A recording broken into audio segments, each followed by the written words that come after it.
తెలుగు రాష్ట్రాల్లో most wanted దొంగ బత్తుల ప్రభాకర్ ఆచూకీని పోలీసులు కనుగొన్నారు. ఈ ఏడాది సెప్టెంబర్లో సైబరాబాద్ పోలీసుల నుంచి పీటీ వారెంట్పై ఏపీ పోలీసులు తీసుకువెళ్లారు. విజయవాడ కోర్టులో ప్రొడ్యూస్ చేసిన తర్వాత రాజమండ్రి జైలుకు తరలిస్తున్న సమయంలో పోలీసుల కళ్లుగప్పి పరారయ్యాడు. అప్పటి నుంచి గజదొంగ ఆచూకీ కోసం పోలీసులు గాలిస్తున్నారు.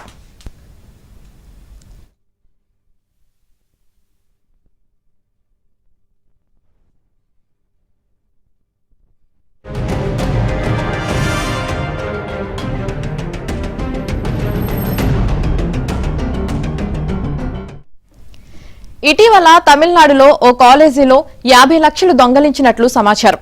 అందులో ఓ ప్రముఖ నాయకుడి కాలేజీ కావడంతో పోలీసులు మోస్ట్ వాంటెడ్ దొంగ ప్రభాకర్ కోసం తమిళనాడు పోలీసులు గాలిస్తున్నారు. అయితే త్వరలో ప్రభాకర్ ను తమిళనాడు పోలీసులు అరెస్టు చేయనున్నట్లు సమాచారం.